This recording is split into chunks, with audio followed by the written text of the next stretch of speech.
Disney Princess Bedtime Stories, read by your Nana. It was a peaceful night in the Fa household.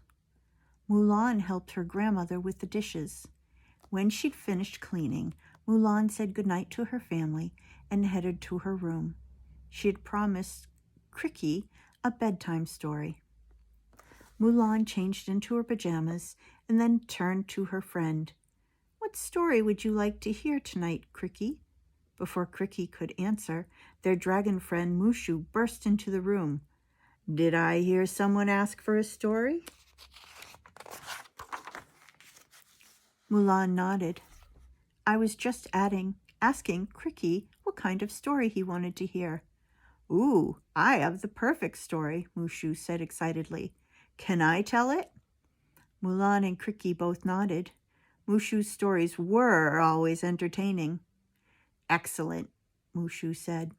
As Mulan snuggled into bed, Mushu jumped up on the windowsill. Cricky happily nestled on his shoulder.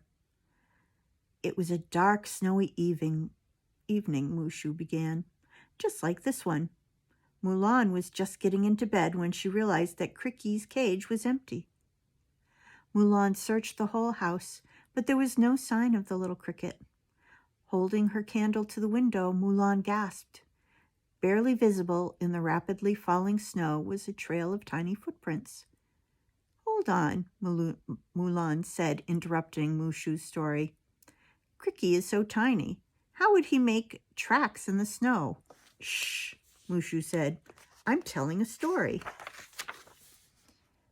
Mulan nodded and shut her mouth. Mushu was right. It was rude to interrupt.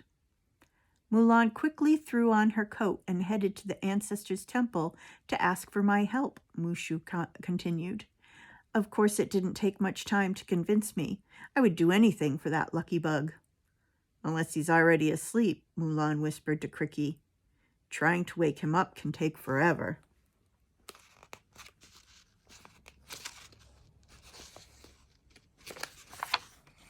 "I'm going to pretend I didn't hear you," Mushu said. Anyway, together, Mulan and I followed Cricky's trail deep into the woods. The snow continued to fall around us so hard that we could barely see.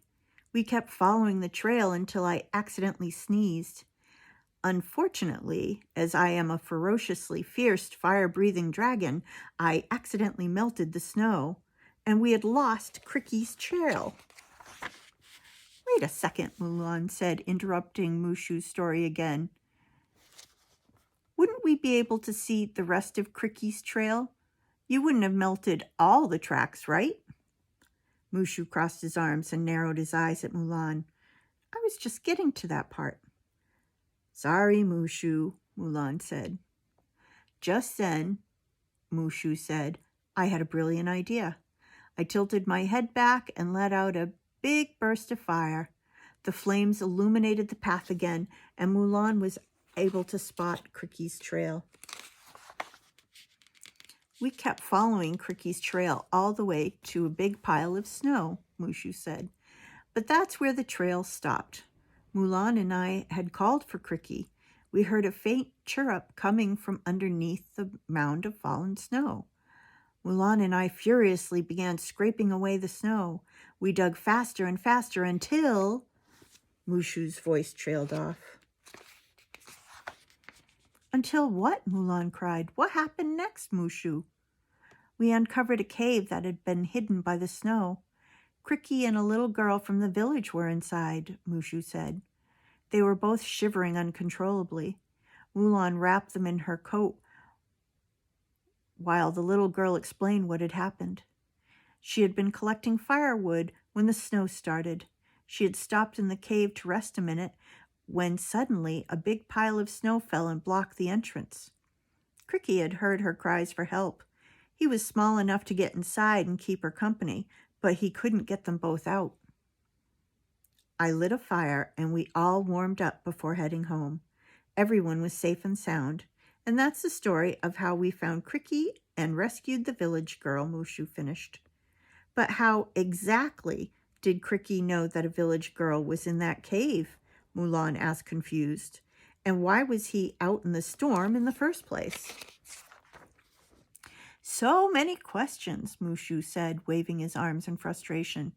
It's just a story, Mulan. Mulan smiled at her friend. It was quite a story. It was, wasn't it? Mushu said. And telling it has worn me out. Mushu picked up Cricky and set him on the bed. Then he headed for the door. Good night, Mulan. Time for sleep. Mulan agreed. She and Cricky snuggled under the covers, and soon the two drifted off to sleep. I hope you like that story about Mulan, Cricky, and Mushu, and the little girl they rescued. I'll read to you again soon. I love you so much.